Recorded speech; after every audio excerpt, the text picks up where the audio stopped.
Добро вечер до гостиварци, добро вечер до сите членови на ВМРО ДПМН, поддржувачи, симпатизери и активисти. Ке се обидам да го поделам мојот говор во два дела. Првиот дел ќе биде за ова политичко мочуриште кое што го споменавме пред малку во овој краток филм кој што се иметуваше одека позади мене. И вториот дел е оној посветен за младите, бидејќи денеска веќе имавме еден состанок на таа тема заедно во организација на Унијата на млади сили, каде што разговаравме за иднината, но исто така се обидов пред нив да го представам оној дел од мојот живот, студентскиот дел, но и она што следеше потоа, професорскиот дел, се разбере и сите ние предизвици животни кои што јас во мојот живот ги имав, додека да бидам избран за претседател на ВМРО ДПМН. Но и сите оние светогледи и погледи кои што од овој момент панатаму ги гледам и ги размислувам како претседател на ВМРО ДПМН за младите, кои што представуваат еден од моите најголеми приоритети, бидејќи не само како претседател на ВМРО ДПМН, туку како универзитетски професор на дневна основа комуницирам и се обидувам да делувам не само како професор, туку и како педагог, родител, но и постар брат во дадени моменти со нив. Но во првиот дел некако неминовно е да го споменем ова политичко мочуриште кој што и се случува на нашата земја. Денеска сум овде пред вас во предвечерието, кога пред точно 74 години Мавровско-Дебарската чета го ослободи Гостивар и веќе 74 години Гостивар слободно живе заедно со гостивари останатите градови во Република Македонија. Но за жал, после 74 години нас не се случува целосно уништување на општествениот морал во Република Македонија. Еден целосен безизлез, апатија, разочарување кое што владее во граѓаните во Република Македонија. Без разлика на нивната нација, без разлика на нивната вера, луѓето некако како да ја изгубија целокупната надеж дека може подобро, дека треба подобро и дека ние заслужуваме подобро. А се разбира, сето тоа е последица на сите оние погрешни политики кои што оваа ненародна и криминална влада на СДСМ предводена од аболираниот политичар Зоран Заев ги води во овие повеќе од 1,5 година во Република Македонија. А зашто тоа се случува? Тоа се случува најпрвен затоа што тргуваат со најсветата работа која што е символизира државноста, која што представува извод од матичната книга на родените за една држава, тоа е Уставот. Тргуваат со Уставот само со една цел: да ги спасат, времено да ги продолжат нивните политички кариери, а при тоа не се свесни дека многу брзо доаѓа крајот на нивното политичко битисување одека во Република Македонија. А после крајот доаѓа и казната.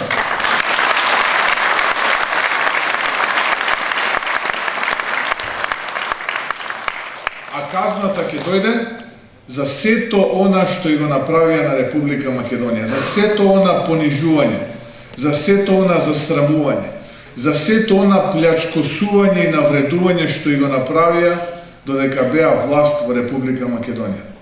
И за сето тоа ќе одговарат, ама нема да одговарат пред кацарска судството, туку пред ново, реформирано судство, кое што ќе почитува европски закони, и тие европски закони ќе им ја досудат вистинската казна која што ја заслужуваат за она кое што сега го прават на Република Македонија.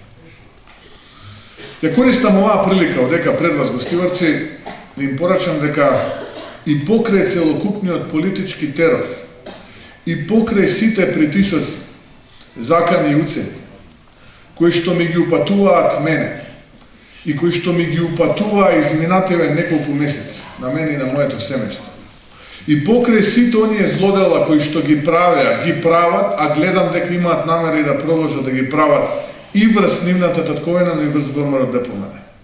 Дека и јас, но и ВМРО ДПМН, од ден на ден е се пообединето, посплотено и помотивирано. И на следните, дали тоа ќе бидат предвремени или редовни парламентарни избори, жестоко ќе ве поразиме. А првата таква пречка ќе дојде сега многу скоро на пролет, за време на претседателските избори, кога исто така ВМРО ДПМН ќе понуди кандидат кој што жестоко ќе го порази кандидатот на СДСМ на тие претседателски.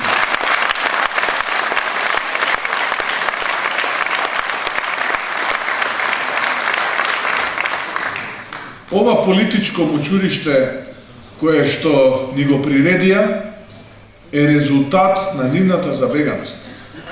Најпрвин забеганоста беше кога беа опозиција. Без разлика дали овие елитисти од политичари кои што се рецитив на една транзиција која што ја гледаме дека се уште не е завршена во Република Македонија, го изгубија тлото по мозга. Или сега кога се власт. Немаат реален допир со вистинските потреби на граѓаните. Не ја чувствуваат реалноста поради собствената самобендисаност и затвореност.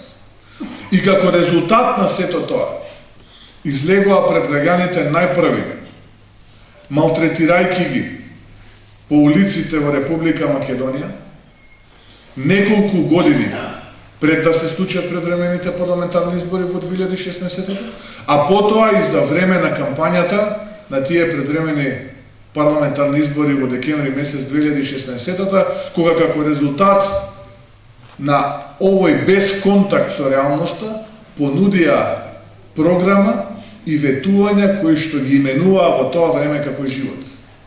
И со врзаа на работи кои што не само што ни одблиску не може да ги исполнат, туку со врзаа на работи кои што и не може дури ни да ги помислат, мислејќи дека ќе ветиме, ќе дојдеме на власт, ќе не инсталираат, па потоа не е гајле, ќе не држат додека требаме, а потоа повторно една нова лага ќе приготвиме и се така до недоглед.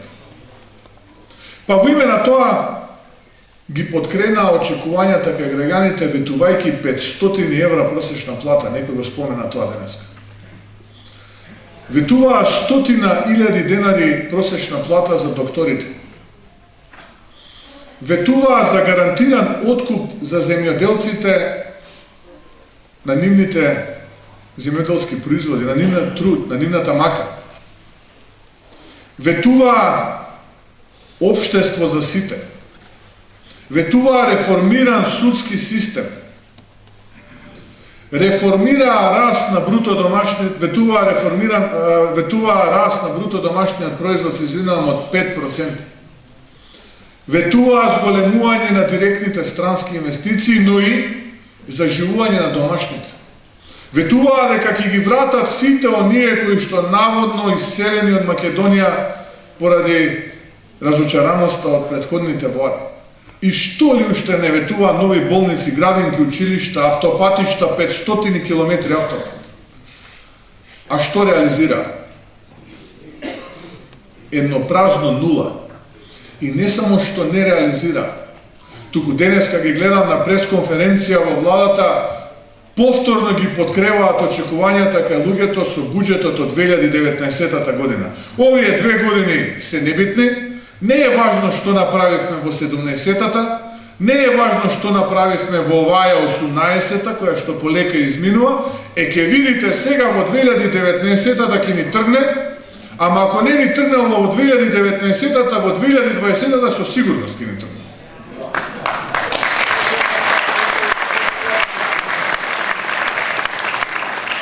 Не само што немаме 500 евра просек плата, туку и таа плата која што ја зема македонскиот работник е под знак на прашање, затоа што на собственикот на компанијата во кој што работи македонскиот работник толку лошо му иде што од ден на ден мака мачи со ликвидноста да обезбеди денар повеќе за да ги исплати и тековните обврски, а камоли пак да ја покачи платата на македонскиот работник. А зошто е таа така? Затоа што оваа влада изминатите година и половина ги преспа. Или јас уште повеќе би рекол, не е кадрна, не е способна да го испорача тоа за кое што се обврза пред граѓаните на Република Македонија. Па од ден на ден ќе слушнете некој аналитичар по телевизија ќе речел Мицко не можел вака, Мицко не можел така, Мицко се сретнал со овој 3 дена пред ова да направи така натаму. Овој му пишал писмо на оној, овој не му одговорил и слично. Повторно ВМРО е проблем. А не гледаат дека луѓето од први до први едва и преживуваат. Чемеријат владеја во Република Македонија. Ветуваа живот пекол донеса. А за сето ова, народот ќе ми испорача сметката на следните предвремени или редовни парламентарни избори. Ветуваа за гарантирани земјоделски производи, откуп на загарантираните земјоделски производи, па ќе шеташе ширу Македонија Зоран Заев и ќе ветеше за гарантирана берза за јаболката во Ресена, ги гледаме луѓето како го истураат својот труд на буниште. Ветуваше за гарантиран откуп за лозопроизводителите, за лозарите. Па видовме како гројзето завршуваше на буниште. И оние земјоделци во југоистокот на Македонија за нивните производи, за доматите, за краставиците, за зелки, за лубениците. Видовме дека сето тоа заврши на буниште како револт на сите погрешни политики што оваа ненародна и криминална влада предводена од СДСМ ги правеше изминатиот период. Ветуваа реформирано судство, а при тоа не прават слепи при очи и глуви при уши. Па наводно не сме гледале дека овој барал евро за црквата и евро за бате, па ќе речат не бил виновен, доведен бил во заблуда. Демек ние не сме слушале што правел овој. Дека нашата меморија е кратка, дека не гледаме тоа што гледаме. И за сметка на тоа ќе ни го донесат ка царска сустота. Ќе помине и тоа. Ќе помине и тоа. Само не мотивирате повеќе. Само не мотивирате да работиме многу повеќе што сме работеле порано. А имаме капацитет и од ова да работиме повеќе. Колку повеќе вие ќе грешите, толку повеќе ние ќе работиме за да ве симнеме од таму каде што сте и да ве пратиме наму каде што заслужувате да бидете.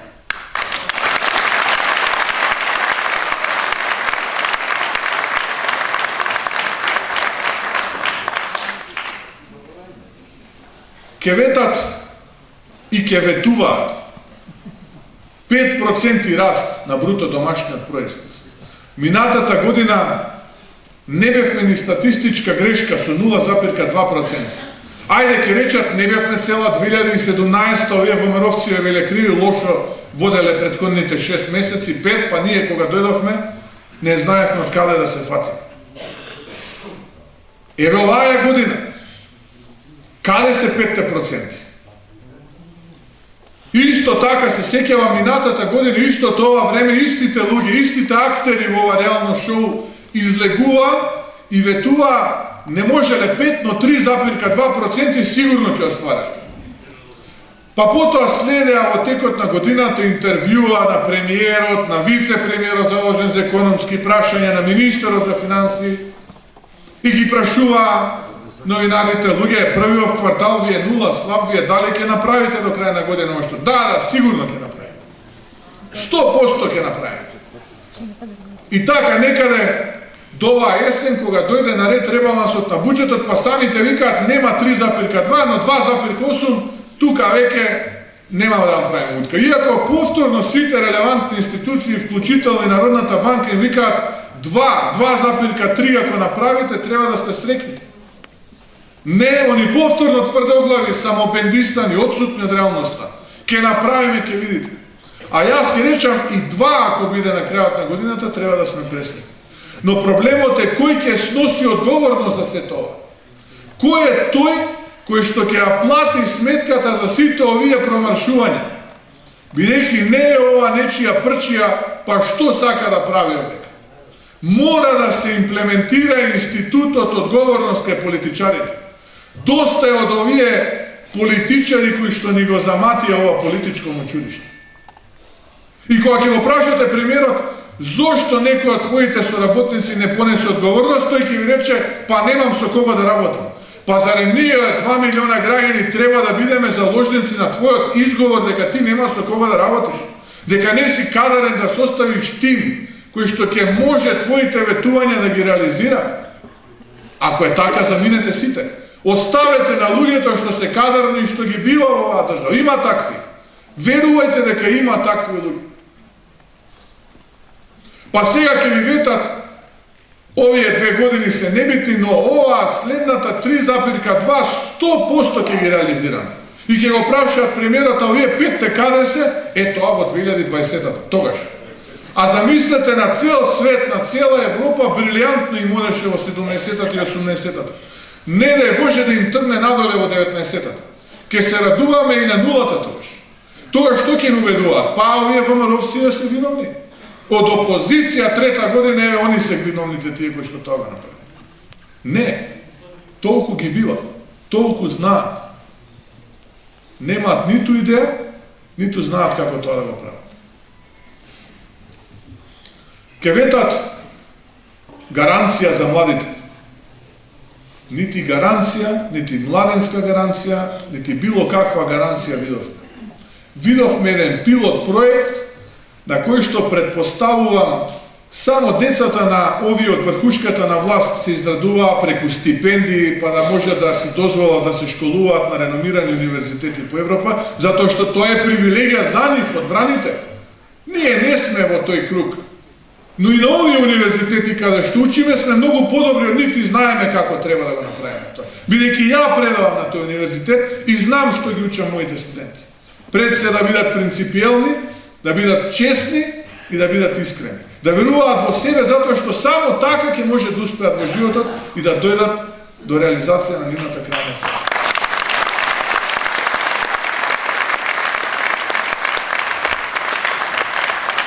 Ке го реформирале судството.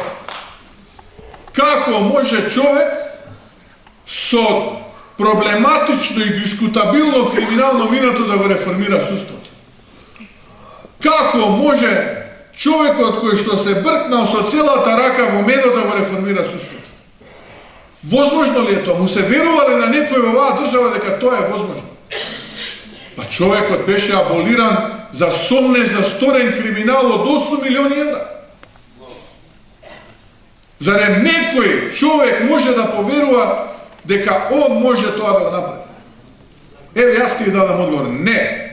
И не само што нема да направи, туку ќе ни остави такви проблеми со овие нереализирани ветувања, што ќе мора да волонтираме за државата како едно време и да ја извадиме на вистинскиот пат. Затоа што секој граѓанин во оваа држава, без разлика на неговата етничка и верска припадност, заслужува да живее подобро и ќе живее подобро кога ВМРО-ДПМН ќе победи на следните предвремени или редовни парламентарни избори.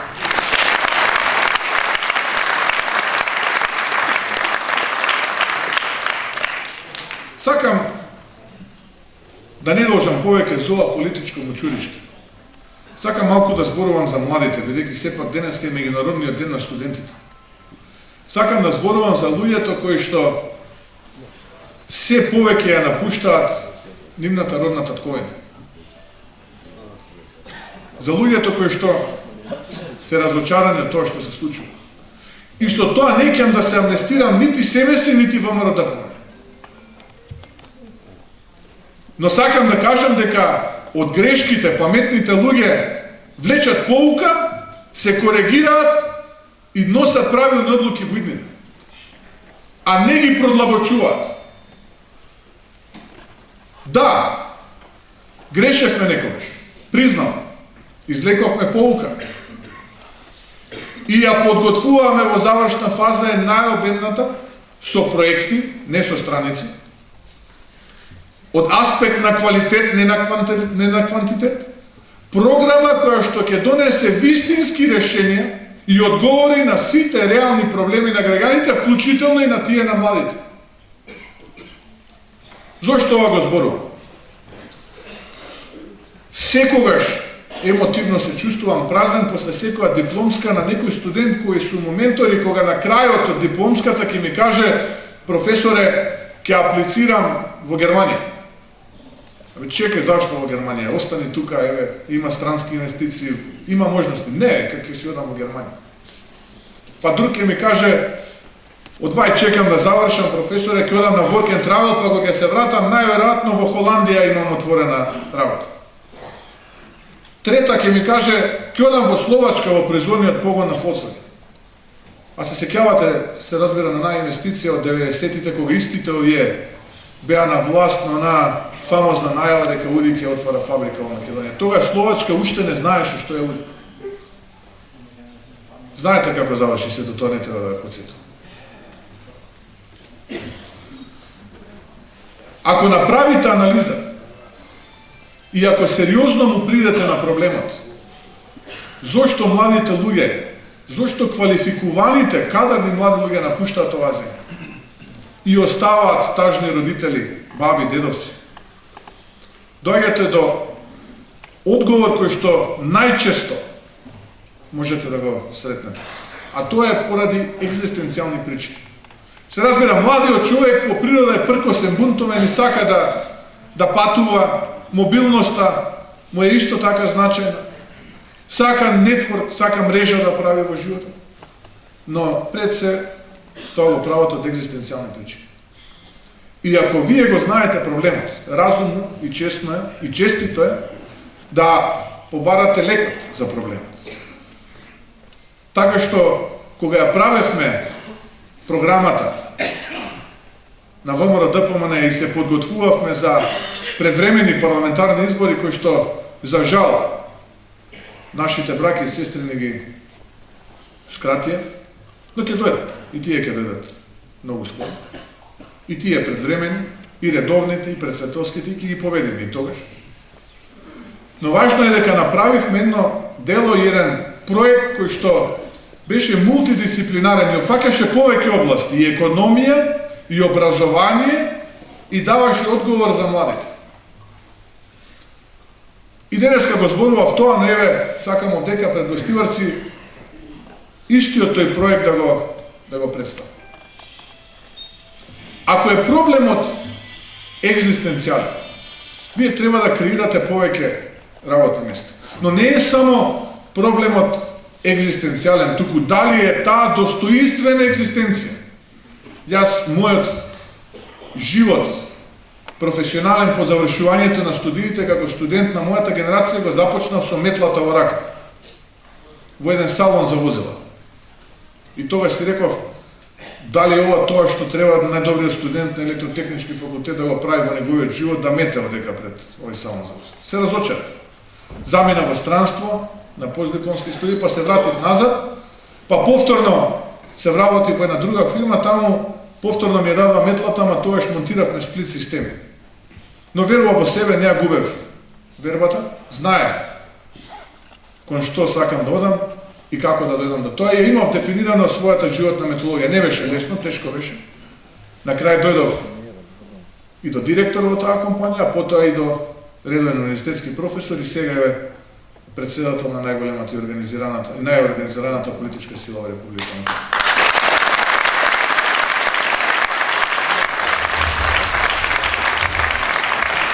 Јас ја имав таа среќа, но не значи дека сите од мојата генерација имаат таа среќа. И затоа во оваа програма предвидовме проект кој што во најголема мерка барем ќе понуди решение за сите оние млади луѓе кои што ќе сакаат да ја напуштат Македонија од екзистенцијални причини, а тоа ќе биде креирање на силно платени работни места. И која е методологијата? Секогаш процесот на привлекување на директни странски инвестиции, но и на поттикнување на директни домашни инвестиции, започнува од обичен портал инвестиции, односно лом производство. Колку влез, нешто повеќе излез, односно колку увоз, нешто повеќе износ. Влегла платината, излегол финалниот производ катализаторот. Додадената вредност е онолку колку што е доволно да бидат исплатени платите на работниците кои што работат на технолошките ленти, а она што ќе остане, предпоставувам, тој инвеститор, ако е домашен, ќе го користи за себе и за развој на својата компанија, а оној кој што е странскиот инвеститор ќе го врати во својата матична компанија. Но никој, до сега, тоа е нормално, затоа што во принцип потребно е неколку години да поминат, за да сите оние инвеститори веруваат повторно во тоа што го инвестирале во Македонија, да и дадат втора, трета шанса, така натаму, да идат чекор понапред, е отварање на развојно-истражувачки центри. Во тие развојно-истражувачки центри работат млади луѓе, што туку завршени студенти и се силно платени. Направивме анализа на две странски инвестиции. Развојно-истражувачките центри во нивните матични земји. Просечните примања на тие луѓе кои што работат во тие развојно-истражувачки центри се помеѓу 3,5 и 5.000 евра нето. Со дополнителни субвенции, инсентиви, кои што би ги понудили, кои што се предвидени во нашата програма, за отварање на овие развојно-истражувачки центри. Во интервју со нив не видовме нереална причина да тие се ги преселат овдека во Македонија и на младите луѓе од Македонија им дадат шанса да бидат дел од тимот кој што ќе развива и истражува нови производи за нивните потреби. Со малку деноминирани примања кои што за македонски услови значат најмалку 5 до 7 пати повеќе од просечната плата која што е исплатена во државата. Што навистина е предизвикувачки за секој начин. Но единствената причина зошто тоа не го сториле е затоа што и досега искуството велело дека најголемиот дел од луѓето им е потребна до обука, до квалификација и така натаму. Што ќе речем, потребно е да имаме силно мотивиран образован кадар. Кадар кој што ќе образува млади луѓе во високото образование, во средното образование, во основното, но социологијата вика дека развојот започнува во предшколската возраст. Не може негователките и воспитувачките да имаат недостоинствени примања од 12, 13, 14 или и да се грижат и да ги воспитуваат нашите најмали. Направивме симулација, направивме програма како тоа ќе влијае и какви се ефектите кои што ги очекуваме од овој проект и донесовме одлука дека во нашата програма овој проект ќе зафаќа маркантно место и тоа пред се во делот на мотивирање, пронаоѓање и привлекување на овие странски инвестиции и домашни инвеститори кои што ќе инвестираат во развојно-истражувачки центри, а потоа преку зголемување на личните примања на наставно-образовниот кадар од предшколска возраст па се до високообразовните институции до 50% од нивната вредност која што е сега, која што е прима. А истовремено зголемување на стипендиите за младите луѓе, за талентираните луѓе. И на тој начин конечно обезбедување на најмалку 500 за гарантирани работни места за најдобрите и најуспешните студенти во генерацијата кои што ќе завршат на државните универзитети во Република Македонија. И таа понуда ќе биде дел од новата програма на ВМРО ДПМН, заедно со понудата до наставно-образовниот кадар и заедно со понудата до домашните, но и странските инвеститори. Затоа реков, повеќе функционална синергија помеѓу 3 целни групи. И тоа студентите, образовниот кадар, но и бизнис заедницата. Не само меѓународната, странската, туку и онаа која што е домашна. Затоа што не смееме да дозволиме државата да ги губи младите луѓе. Затоа што младите луѓе се столбот за единината на една држава. И ние тоа ќе го направиме.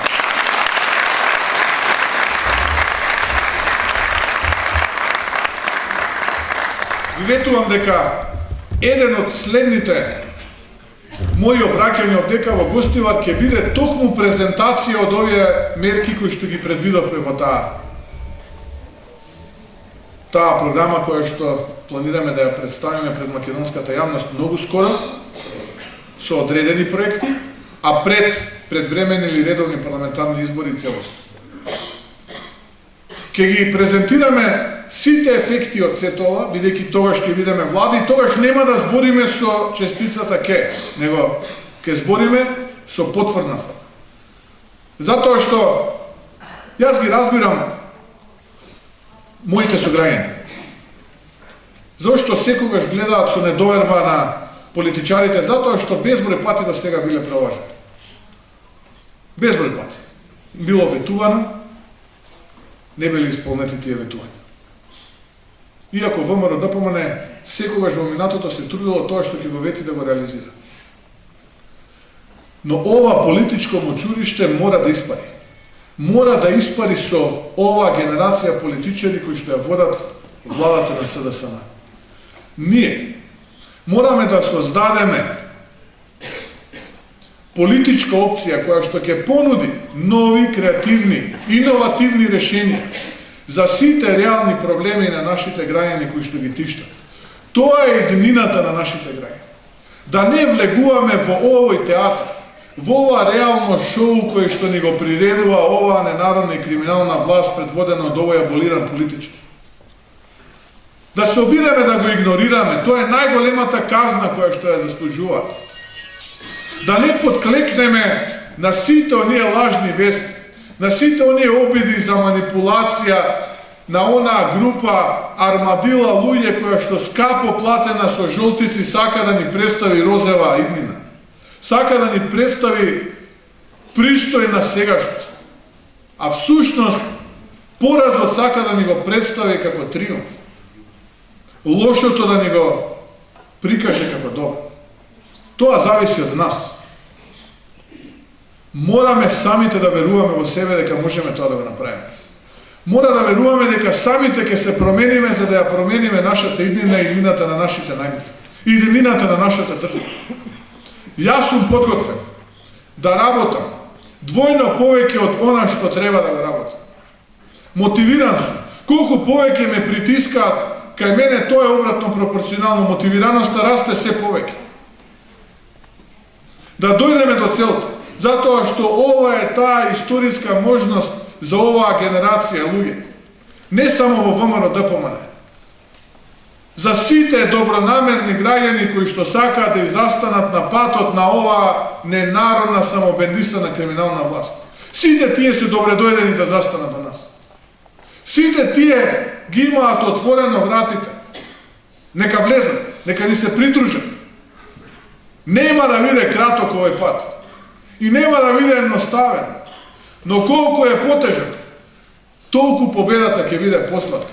Толку повеќе како влада ќе работи за доброто на сите граѓани во оваа држава. Затоа, сосема на крај, уште еднаш сакам да ви порачам на вам, гостиварци.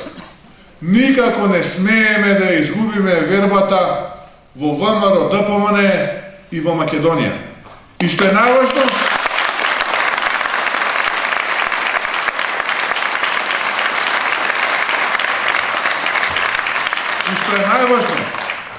во самите себе.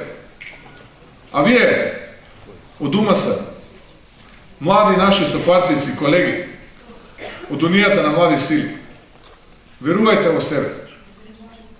Верувајте и вие во ВМРО ДПМН. Верувајте во Македонија. Да бидете принципиелни, честни и искрени.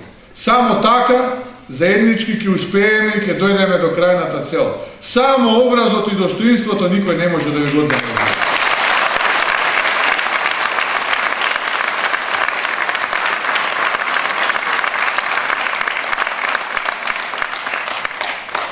Да живее ВМРО ДПМН.